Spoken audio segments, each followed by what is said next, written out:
Welcome to Catalyst. I'm Madison Mills. 30 minutes into your U.S. trading day. Let's get you the three catalysts we're watching this hour. First up, let's break down the market action for you. What options are telling us about investor sentiment moving forward? Plus, China retaliating against the U.S. on tariffs. We break down the macro and micro movers impacted. And after dropping from record highs, we look at what to expect for financials as bank earnings are kicking off next week.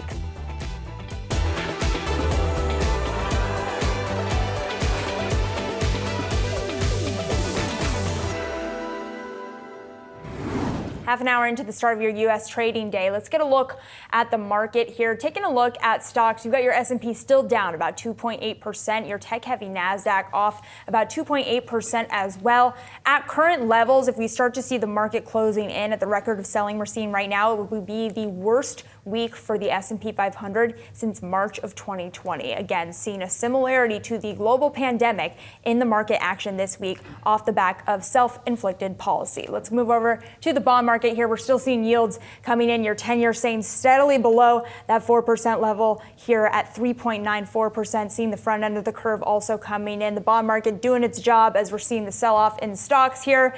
And of course, we are going to continue to monitor all of those moves for you throughout the trade this morning. But first, I want to bring in Ram Alawalia. He is the CEO of Lumita Wealth Management. He's going to be here with me for the hour as our guest host. We've also got our very own Josh Schaefer here to discuss the stock sell-off. So Josh, we're already starting to see some price targets coming down a little bit. I wonder, when does the domino falling start to trickle through the rest of analysts on the street I here? think you're starting to see it today, right? So really what strategists had highlighted yesterday and what we sort of wrote about, and I know you were talking about this on air, Maddie, is the key threat here was, well, how does the tariff escalation work, right? Yeah. So all right, now we have our tariff number, markets sell off on that, the S&P 500 falls 5% off of that news, but the key question being, what do other countries do?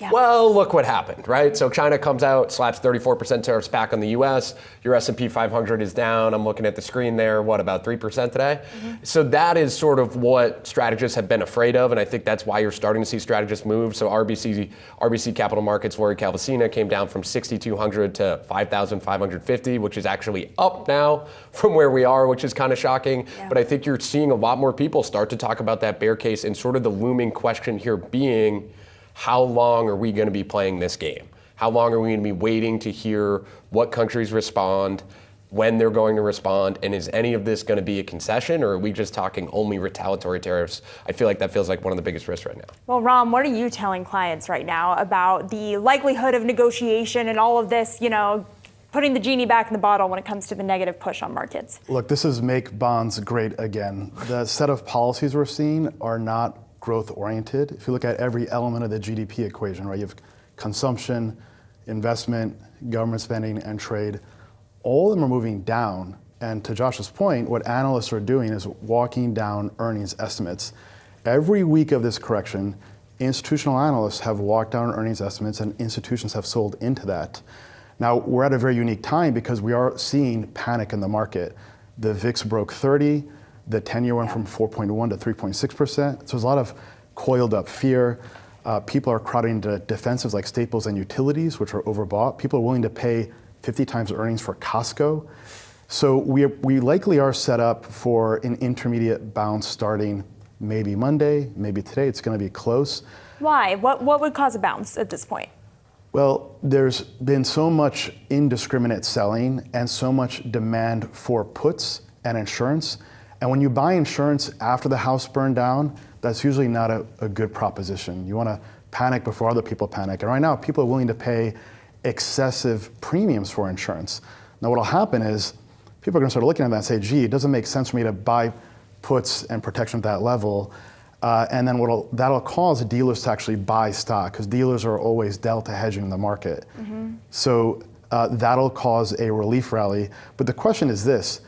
If earnings are going down and margins and profit margins for companies are going down, then that creates a headwind for equities, right? We saw the Challenger report came out showing that we're going to see an increase in layoffs. Obviously, non-farm payrolls came in strong, but that's old news. The market's going to ignore that. So the question is, do you sell the rally in a few months' time? And a lot of this turns on what Trump does from here. Well, so that's something I've sort of been wondering, right, is relief rally, sure, right? But when is it buyable? And from some of my reporting, it seems like you need some level of a strong catalyst, right? Like an actual event, whether it be maybe Chair Powell at 11:30 today comes out and says something that's potentially market moving, or you have the actual policy uncertainty lift a little bit. But what sort of catalyst do you think there actually is, if there is one, or is it just Trump at this point and getting a little bit more clarity? So usually what causes the correction is the same catalyst that ends the correction. So Trump's words really matter for the longer term. He needs to inspire psychology. The foundation of markets are psychology. Your point on Powell is right on. Now, in the last presser, he indicated that they would be willing to cut if there's a recession, despite elevated inflation. But the other catalysts are earnings. Bank earnings will be strong. Most of Q1 was fine. The banks are in better position than they've ever been before. Deregulation is coming. The capital requirements are lowering. So bank earnings and earnings season in general should also give a lift to markets. I'm curious, I'm looking at our Wi-Fi Interactive right now, and I pulled up the NASDAQ 100, and I have up a screen that shows me how far these stocks are down from their most recent 52-week high, right? So I'm looking at some big names that people loved over the last couple of years, now all down over 20%, NVIDIA down 40% from its high. You mentioned people start to look at these stocks, and retail investors that bet in these names, right? NVIDIA's down 40% from its high. That's cheap.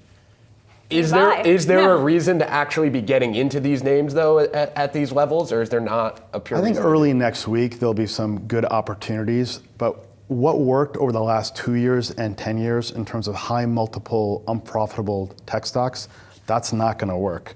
We're moving into a world where you have higher yields, free cash flow, buybacks, quality earnings, companies with a real moat will do well. You know, Google's like 17 times earnings right now.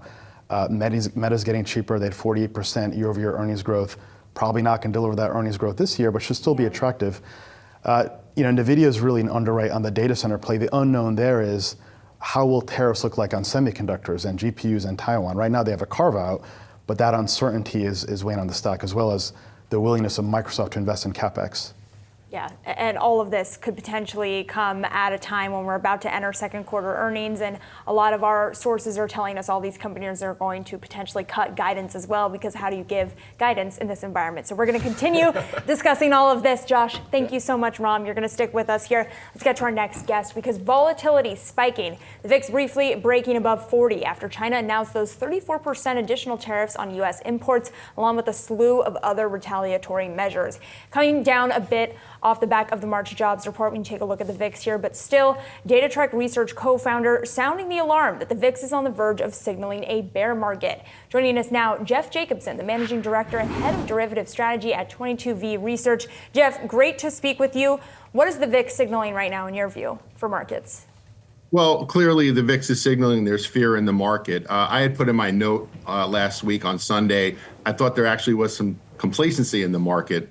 We had basically retested the lows in the S&P as of last Friday, and the VIX was considerably lower. In addition to that, we had seen puts not really trading expensive relative to calls, and I highlighted both of those as potential concerns that we could make new lows, because both of those were speaking to complacency, like I said. So now, obviously, with the move yesterday and follow through today, we're starting to see VIX get up to levels that usually are accustomed with fear and concern and spike, and as your previous guest said, just people paying up any price for protection. But while this is going on, it doesn't necessarily have to say that, okay, well, the market has to rebound because the VIX got to this level, but it is expensive. So what does the VIX tell you, and what does just the price action in general tell you about when we might start to see selling just getting too exhausted? Yeah, I mean, certainly the VIX is one of them, but I would still point to the fact it's a little bit up today, but typically what I want to see and what I mentioned in my note is I want to see people just overpaying for puts, basically. I still think that there was this fear of people missing the snapback rally, and that was expressed in the fact that calls were what I would say is expensive relative to puts as of last week, and even really this week. I think that would, to me, really signal the fact that people are just panicking and selling it, at any cost just to get out, buying expensive puts. I really want to see puts trade really expensive to calls. That, to me, would signal that we're potentially, at a point where the market could put in some kind of tradable bottom. Jeff, when do you expect we'll see volatility sellers enter the market? It looks like the volatility sellers are the ones that are setting prices. And when I've seen in the past volatility sellers enter the market, that's usually when you get a bottom. Yeah, I mean, on the surface, it looks attractive. You see the VIX at 37 or 40, and you say, sure, that's a great level. I think some of that is, keep in mind, we had the first hit to the market in March, and I think that took a lot of the, leverage and exposure down. And I don't know if there's that same normal appetite. Like, for example, we had a similar move in August on the carry trade concerns. And, that was a very short-lived, it was a 3-day opportunity. It was a great opportunity to sell vol, as you can see on the chart. I don't know if people are that brave in this environment just because of the uncertainty. I think people are trying to gauge, and map out how can I price this trade war and tariff concerns. And I think it's a lot harder. And again, I think you have less risk appetite because of the move that the markets had in early March. Can you help me understand why we saw the VIX hitting a higher peak back in August of 2024 than it's currently at? Why was there more volatility then? And does that tell you investors are missing something right now? No, I think August was very specific because it happened so quickly. You can see on the chart, Sure. No one was really talking about the carry trade in a matter of days. So I think that caught the market by surprise, and people clearly, didn't have the hedge and exposure on it. It just made it that vol and options got expensive. This has been telegraphed for a while now. Obviously, I don't think the market had clearly priced in the risks of what have seen since Wednesday's announcement. But I think because it was such a short-term move, it became more of a vol event in August. Here, it's just more of a sustainable selling, and that's why we're seeing VIX kind of stay at these levels. And it will come down if the market stabilizes, but I think because of the duration of this sell-off, and it's been building for a while, we're not having that same August spike move that we saw. And do you see hedgers buying front month puts, or are they hedging out longer term? And are they hedging at the money or out of the money? More of the hedging that we've seen on our desk is shorter term. I mean, weeklies, maybe month. And I kind of get that because it looks expensive on the surface. But again, the market's, the S&P is down 3.5% now, 4%. So what looks expensive when you're getting moves like this, they're realizing. In the last 2 days, those expensive puts have realized very well. Is it sustainable? No, but I think people just want to, have protection on in the short term, not look out 3 months and say, I need an expensive put that I need a 15% decline to have pay out.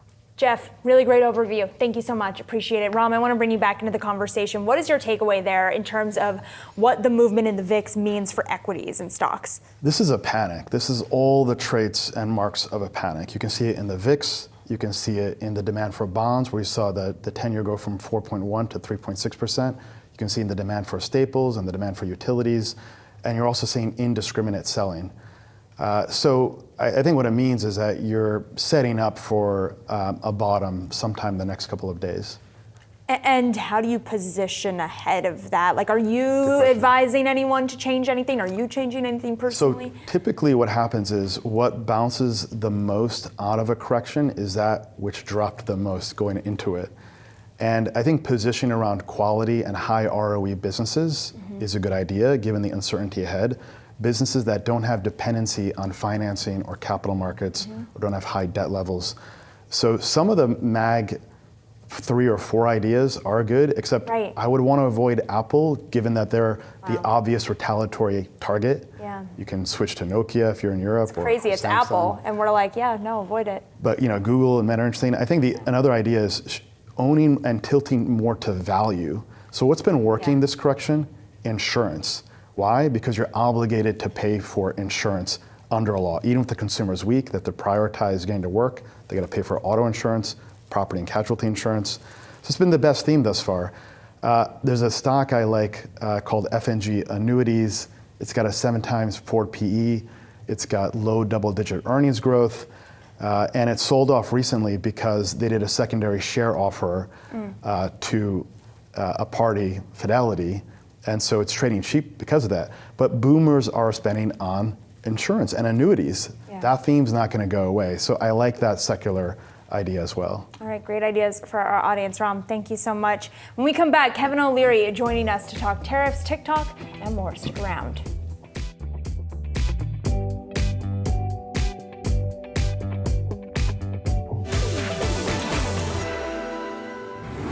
China and Canada both unveiling their own countermeasures against U.S. tariffs. China will enact a 34% levy on all U.S. imports, and Canada planning to tariff all U.S.-made vehicles at 25%. Canadian Prime Minister Mark Carney calling President Trump's protectionist policies a tragedy for global trade. Our old relationship of steadily deepening integration with the United States is over. Well, this is a tragedy. It is also the new reality. We must respond with both purpose and force. Joining us now to discuss what's next in tariff negotiations, Kevin O'Leary, O'Leary Ventures Chairman. Kevin, great to have you back with us. Thank you for making the time. I want to start on these tariffs. The market is on track right now for its worst weekly performance since March of 2020. How do you continue to be an advocate for these tariffs, given the sell-off we're seeing, given that I have had every source on our show this morning say that these tariffs will be causing a recession in the United States? They don't know that yet. They don't know how long the tariff's going to be on. We've never done this before. We've never taken on the entire globe. Usually it's done in trade agreements with specific countries, such as NAFTA, which was Canada and Mexico, or a European Union situation. This is unique, over 60 countries. Now, there's two aspects to these tariffs. Number one is reciprocality against tariffs from one country to another based on products and services that are specific. So if you're charging a 20% tariff in India, it's going to be reciprocated in the United States. And those go away pretty quickly. That actually leads to fair trade. The more complex aspect of these negotiations are around the idea of trade imbalances. And so when you put on tariffs to try and fix trade imbalance, it's difficult because the largest economy on earth is the United States. So really you're starting a behemoth negotiation, and it's happening in every country. You highlighted Canada, but you might as well talk about Britain or even Switzerland, where I am right now, where they have over 30% tariffs imposed 48 hours ago.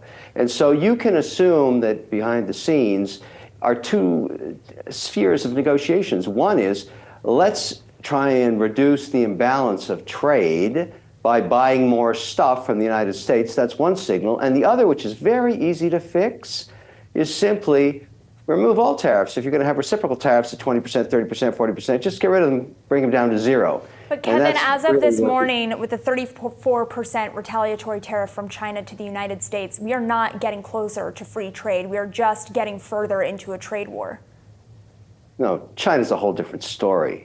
This isn't about trade war with China. This is about leveling the playing field on a wide range of issues, including IP law, access to business, access to courts, being compliant with U.S. regulations on securities. There is a laundry list of grievances with China that have been around since they joined the WTO. And none of the administrations previously have ever dealt with China. So why are tariffs the right way? Dealt with for the first time. So this has nothing to do with just tariffs. I mean, right now I can't litigate. But that's the tool that the administration is using. Why are tariffs the correct tool if, to your point, these have nothing to do with tariffs? What tool do you suggest they do when nothing else has worked? I'm not the president. It's not my job. Well, exactly. So let him do his work. China's different than all the other countries. But it's not China working, has to be dealt right? with. Look, I'm having lots of problems with China, as are millions of other companies in the United States that try to do business there. They do not play by the rules. They're going to have to start doing it pretty soon. That's a different conversation. You want to talk about the markets correcting? Yes, they are. By the way, markets correct every 18 months up to 20%. You're watching it happen right now. It's not pleasant. You can't blame just the tariffs for this. These have been very expensive markets now for almost 18 months. Now they're having a correction. I think what matters is this a recession signal, yes or no? And how long will these tariffs be on? I would say 50% of these tariffs across these 60 countries will be negotiated pretty quickly, including the Canadian situation you made details on. Canada's different because they're in the middle of an election. Carney's not an elected official. He has no mandate from the Canadian people. He's just an interim prime minister when they threw out Justin Trudeau a few weeks ago. He's got to get elected first, so he's going to say anything he possibly can to try and distract Canadian voters from the fact that his party bankrupt the country. 25% of Canadians live in poverty. They have had no GDP growth for 10 years. There's no investment capital in Canada anymore, and the dollar's lost 41% of its value. Canadians can't go to the United States because they can't afford it under Carney's leadership in his party. So those are different issues too. There's a lot of things going on at the same time. A lot of things that economists tell me are not fixable via tariffs, but I am curious from your perspective then, why do you think that we are moving towards a negotiation where these tariffs are not going to be as bad as they seem right now, at least for financial markets? What is it that gives you confidence that there is going to be a negotiation reached? Because there's a good reason to do it. I mean, you got to distinguish the noise versus the signal. I've said this countless times about Trump. Let's take the Canadian situation, which we've been talking about. If you combine those economies, I'm not saying buying the country, but if you combine the economies, which seems impossible to do given the rhetoric and what's going on right now, but the truth is, the signal is it would be much stronger against China if there were no tariffs between Canada and the United States and they had a common currency and they protected the northern border, not the 49th parallel. Now, the Canadians know that's worth it because 75% of their output has been sold to the United States for over 120 years. 17 states call Canada the #1 trading partner. 28 states, in addition to those 17, #2 trading partners Canada. So it'd be economic suicide not to work this out. The obvious answer is to remove all tariffs, and that will happen, my guess is, right after the election when the Canadians make their choice about who they want to lead them. That person will fly to Washington immediately and start negotiations, which I would call NAFTA 3. But right now, that's not happening because Carney's trying to use this whole Trump issue as fulcrum to try and distract Canadians away from the facts that he wiped out the country. Maybe he'll get elected, maybe he won't. Nobody knows right now. But nothing's going to happen on the Canadian situation until the election's over in just over 5 weeks. So let's talk about the Canadian citizen reaction, because we've already seen evidence of Canadian citizens boycotting American products. We've heard from CEOs that they are concerned about that, even airline CEOs and the governor of New York being concerned about Canadians not wanting to travel to the United States. Are you getting that pushback from your fellow citizens in Canada? No. You can understand if you've got the froth and rhetoric around an election cycle, why you would get some of that. And some Canadians are unhappy, there's no question about it, but Canadians are not stupid. They understand the economic advantage of working and selling to the United States and having no tariff whatsoever. The behemoth economy is a golden jewel of an idea, and everybody gets that joke. Americans do not hate Canadians. Canadians do not hate Americans. Politicians have lots of rhetoric when they're trying to get elected. That's what they're doing here. All of this will pass too. What drives everybody long term are economic interests. And that's what really you should focus on here. This will pass. Things will calm down. More rational minds will sit at a table across from each other in about 6 weeks in Washington and in Ottawa. More rational than the president? At the end of the day, the president's not an idiot either. Neither is Ludnick or Burgum or any of those people negotiating these deals right now. You have to look at the economic opportunity. They're not idiots. They're negotiating. This is a giant, nasty negotiation with a little bit of politics and a little dash-will-do of politics because of the crazy timing of the Canadian election. Trump has a 4-year mandate. At least 2 of them are in a majority situation. If he's going to do all this volatile stuff, which he's doing right now, he's got to do it now because he may not have a majority mandate after the midterms. So that's why you're getting such an accelerated pace of policy. These tariffs, as I said earlier, 50% of them can be easily melted away to a reciprocal of 0 tariffs. And then this trade deficit is a trickier situation country by country. The only reason there's a deficit in Canada is the fact that so much oil is imported from Alberta into the U.S. economy. If you took away oil, Canadians buy more goods and services from the United States than vice versa. There is no trade deficit ex oil. So that is obvious too. The numbers are the numbers. It will get resolved. And I think calmer minds will prevail after the election is over in Canada. Kevin, I want to end on TikTok. Both President Trump and Vice President J.D. Vance saying a deal to sell the app will be reached before this weekend's deadline. And then on Air Force One, President Trump said tariffs on China could be part of that negotiation. Take a listen. We have a situation with TikTok where China will probably say, we'll approve a deal, but will you do something on the tariff? And the tariffs give us great power to negotiate. So if tariffs and TikTok are now getting tied by the president, where does that put your bid for TikTok in terms of your negotiation power? Where does your bid stand right now? Well, there's many bids. There's no question that there's a deal for TikTok on the table, and that will get one thing with certainty. Tomorrow before midnight, an extension. My guess is 90 days. It'll be punted down the road because the details of the TikTok deal are very difficult. Let me explain two big issues. China has not said what they want to do yet. The current idea is to get a copy of the code and make an American version of it. And we're not sure that passes muster with the law. If you can download, anybody in America can go get the Supreme Court order. The top of page 5 makes it very clear you can't use the Chinese algorithm. So what we're going to have to do, if that's the plan, is get an indemnification from Congress or change the law to make it legal to use that. And that would require 51 votes in changing it, and maybe they could slip it into the Reconciliation Act. All of these are unknowns. But right now, the penalty would be about $820 billion. That's $5,000 per user account per 24 hours times 172 million. And no capital stack of any of the syndicates formed can take that risk. So we need clarity on what's allowed and what isn't based on the law that was passed by Congress and the Supreme Court order. Remember, it was 9-0. There was no ambiguity in it. And so somebody has to figure that out and either give financiers, both the debt and equity structures, some kind of indemnification against that penalty coming back. Because remember, that law will last long past Trump's administration. So if you have an ambitious attorney general that perhaps is a Democrat, you'll get sued for $800 billion. Yeah. Nobody can afford that. So we got to solve that problem. We got to figure that out. So these are the things that we're going to have to get worked out in the next 90 days to get this deal done. Kevin, thank you so much for making the time, as always. Appreciate it. Take care. Nice job, Maddie. It's now time for some of today's trending tickers. Scan the QR code to track the best and worst performing stocks of the session with Yahoo Finance's trending tickers page. Today, we are taking a look at Delta Airlines and China ETFs following Trump's tariffs. First up here, TD Cowen analysts cutting their Delta Airlines price target to $45, down from $82.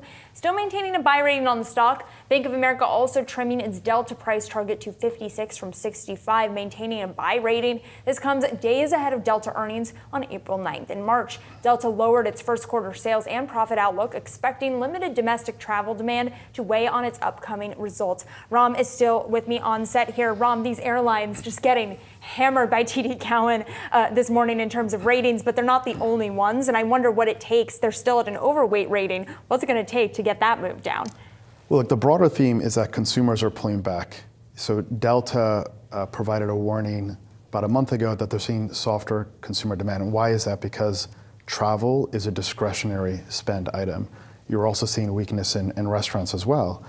So what's going to take to get this to turn around is restoring psychology, giving confidence to consumers who are in their turtle shell, improving CEO confidence. CEO confidence is at lows, so business travel is also declining. So that's what you really need to see, and we still don't see evidence that that psychology is improving. Yeah, that is certainly a challenge for a lot of these stocks here. And as we were just talking about with Kevin O'Leary, some of these airlines potentially getting hit by a lack of travel over these tariffs for a lot of reasons. I do want to move on to China, though. We have news that China has responded to President Trump's sweeping tariffs with a retaliatory tariff of 34% on all U.S. goods. iShares China Large Cap ETF down nearly 7% in trade so far today. Other China-based ETFs, including iShares MSCI China ETF, as well as the Crane Share CSI China Internet ETF, also trading lower as the trade war heats up. Now, my big question here, because throughout the beginning of the year, when the tariff uncertainty was bubbling, we were hearing Europe and China as good hedges to the U.S. stock market. Is that still the case with China right now? Well, I think tariffs are the ultimate own goal. So this correction started when the White House rolled out aggressive tariffs, and China also has rolled out tariffs, which hurts their own local market, because tariffs are a sales tax on businesses. So you're seeing Alibaba's down 10% today. It's a form of mutually assured economic destruction. And we need to see a de-escalation in tariffs to create clarity and long-term visibility so that businesses can plan and make decisions. Nike has 500,000 employees in Vietnam across 100 plus factories earning below minimum wage work. You can't move that supply chain with a 2-month warning. And you can't invest in advanced robotics, because robotics can not even hold an egg. How are they going to do fine stitching on athletic sneakers? That's going to hurt their earnings for Nike, and that's going to mean higher prices for consumers. That hurts inflation, and that hurts markets. Yeah, and we are certainly see it hitting markets today, with stocks continuing to sell off here as the trading day kicks up. Ram, thanks so much. You're going to stick with us. Coming up here, the escalating global trade war fueling a reversal for financials. What investors are watching next.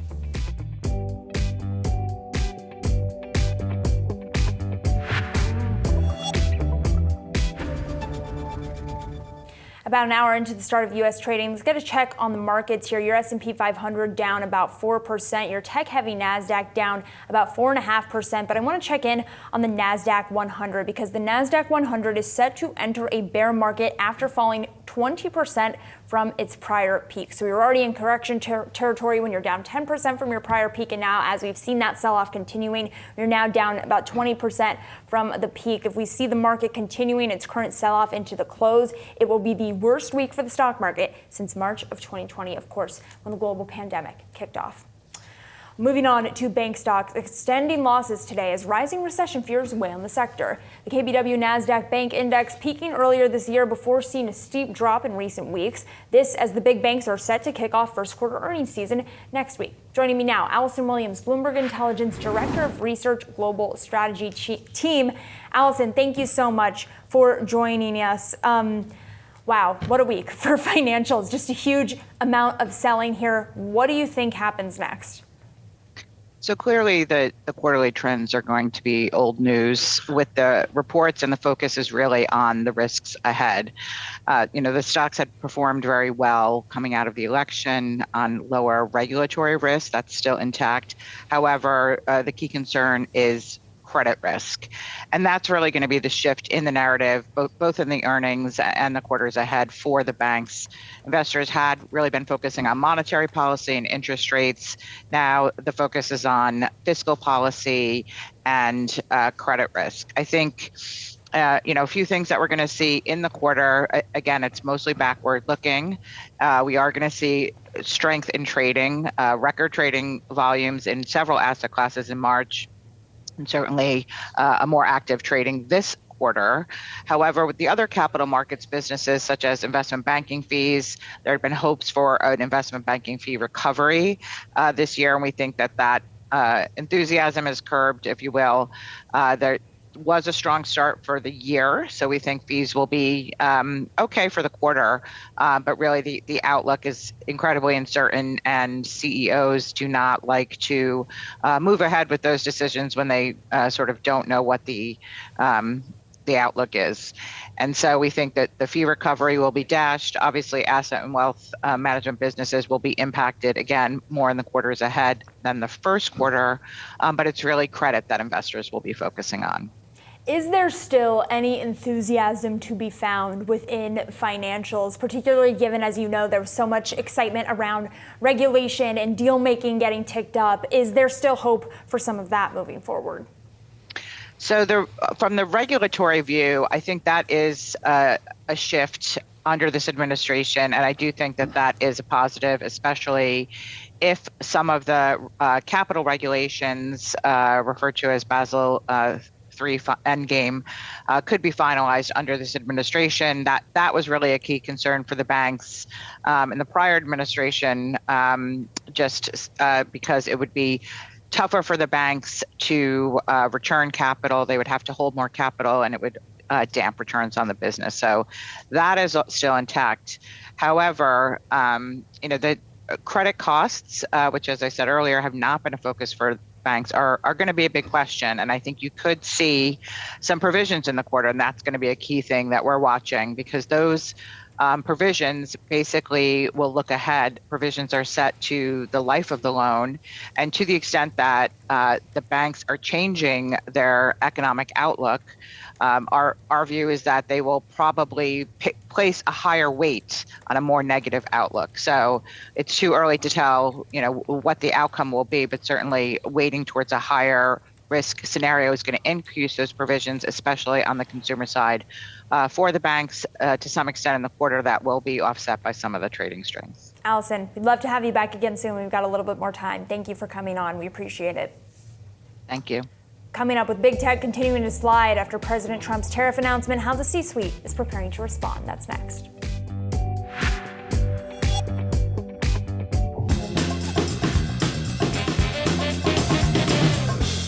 Thursday's tariff-fueled sell-off erased more than $1 trillion from the Magnificent Seven stocks as investors. They were caught off guard by President Trump's hawkish policy. So let's take a closer look at how some of the biggest names of Wall Street have fared under this new administration. I'm Jared Blickery, host of Stocks in Translation. First, let's take a look at what happened from Election Day to inauguration, because things have changed markedly since then.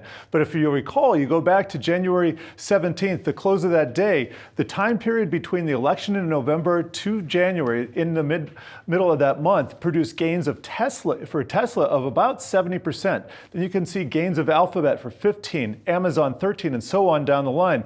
Only NVIDIA struggled just a bit to produce anything meaningful. But since the inauguration, we have had a reversal of fortunes. We're seeing Tesla down 37%, Alphabet down over 20%, along with Amazon, and it goes down the line. NVIDIA, too, down about 26%. And on this next slide, I am comparing how bad yesterday was, and this is April 3rd, compared to the rest of the year. So we're taking year to date, and that's in green here. And then we have yesterday alone. That's the April 3rd change. You can see NVIDIA down about $600 billion year to date. Yesterday, it tacked on about $200 billion.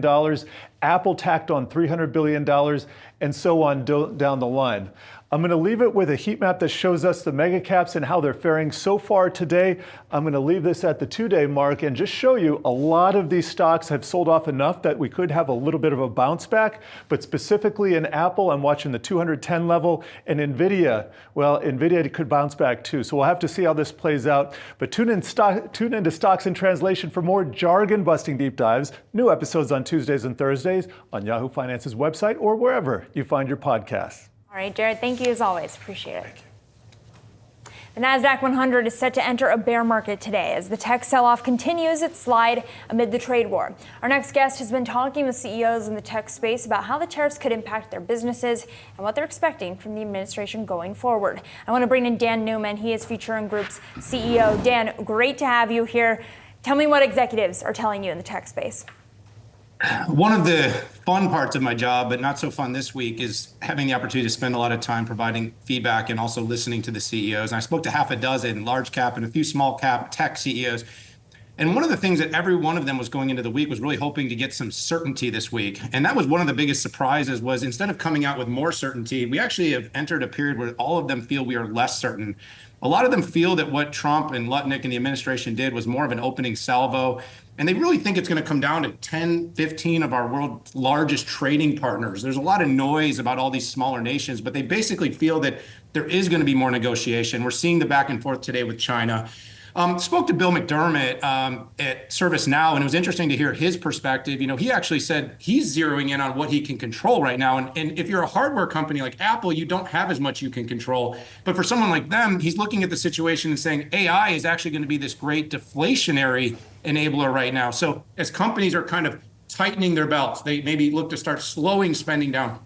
He sees a company like theirs as one of the biggest opportunists, because companies are going to start spending on AI because it could basically maybe cap or slow down OpEx, start to automate more processes and prepare companies for a time of uncertainty that we are certainly going to get for at least the next few weeks. Dan, the primary theme in markets has been AI. In the last month or so, we've seen Microsoft seem to go back and forth on their CapEx spend intentions. When we look at the earnings transcripts for the data center theme, we see backlogs and continued investment. Has that changed, and what is the outlook for data center spend? Yeah, that's actually a really good one. I spoke to one of the CEOs involved in Stargate, and one of the things he actually said to me is that he believes the enterprise AI trade is somewhat tariff-proof. Now, that's really interesting to me because, of course, you could look at all of we heard some of this, we don't know all the certainties on semiconductor tariffs.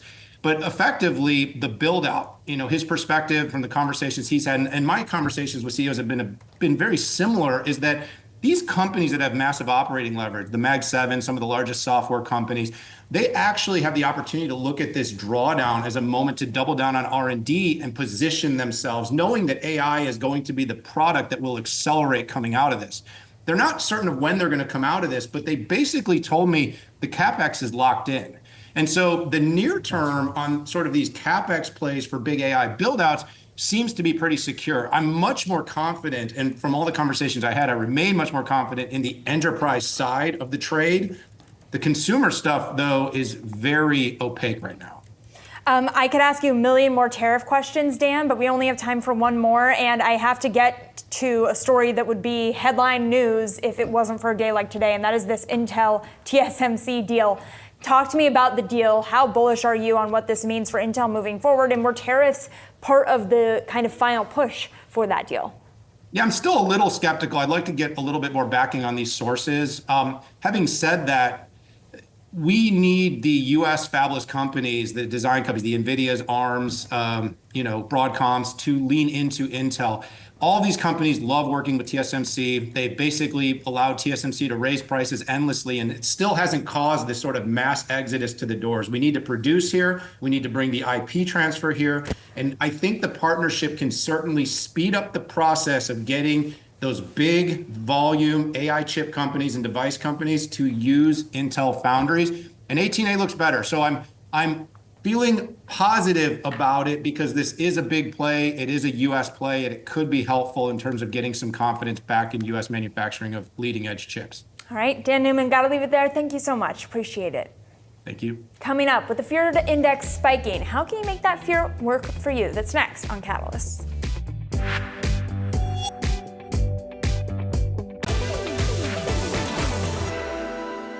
SIBO VIX volatility index, known as the fear gauge, spiking above 40 today following a sell-off in the wake of President Trump's tariff announcement. So how can nervous investors lean into fear and make it an opportunity? I want to bring in Larry Sprung, Midland Financial founder and author of Financial Planning Made Personal, for our weekly FA Corner, brought to you by Capital Group. Larry, thank you for being here. How do you use fear in your favor in this environment? Well, if you're young, this is a great opportunity. I have two young kids, 18 and 21, and we've been talking about using this as an opportunity to add to their investments, because this may be a once in the next 5 or 10 year experience for them, similarly to what we saw in 2020. So if you have the time horizon to take advantage of this, there could be, no better opportunity to enter. And if you're afraid, enter at 50% today and, hold the rest of the capital for a later date if possible. Larry, what's the right way to position in this environment? Cyclicals have sold off, defensives have received a significant bid. At the same time, the valuations are elevated and their earnings growth is limited due to the rise of GLP-1s and other threats. Do you look at domestic or international, and how do you position? I think right here in the moment, you have to take a deep breath, because I think when you see new news hit the market that is not received positively, like we've seen over the last couple of days, typically it'll take a few days for the markets to digest. So, with the families we serve, it's not necessarily making moves today or tomorrow based upon what's going on in the environment just at this moment. It's taking a look at their long-term financial plan and how does this impact things. And, as we've seen in years past, we can see downtrends like we are now, and we could see things rebound rather quickly. So I think it's really one of those times to take pause, evaluate, and wait and see at this point. At what point, though, does the selling make you pause and say, okay, it is time to reassess, it is time to potentially think about reallocation, even if that means locking in some losses? Yeah, I think what you have to look at is fundamentally, where we're at today, right? We've been here before, and markets can always deal with good news, obviously. They can also deal with bad news, surprisingly. The one thing that's problematic is that uncertainty, and we've heard some of your guests talk about that uncertainty. So I think that uncertainty is going to continue, and we need to have some resolution to which direction are we going. Are these tariffs staying in full force? Are they going to be retracted to some degree? So I think we need a little bit more information before we make some holistic changes to people's financial portfolios for their long-term goals. Larry Sprung, thank you so much. Really appreciate it. Thank you. Ram, I want to go to you to end the hour here. Are you ending more or less bearish than you started the hour? There's a strategic view and then a tactical view. Yeah. On the strategic view, the evidence that we're in a bear market has increased. On the margin, all the elements of the GDP equation are going south. Tactically, however, we are oversold. We've got signs of panic, and there are certain bargains emerging, particularly in international value or quality value. Yeah, and that is certainly something that we are talking about a lot, just repositioning in this moment. Ram, thank you for being here with us for the hour. Really appreciate you and you giving us your insights, including that stock that you liked here, the insurance stock, FNG Annuities stock pick for those investors who stuck around for the end of the show. Coming up, we've got Wealth. It's dedicated to all your personal finance needs. Our very own Julie Hyman has you for the next hour, so keep it here for more. Have a great weekend.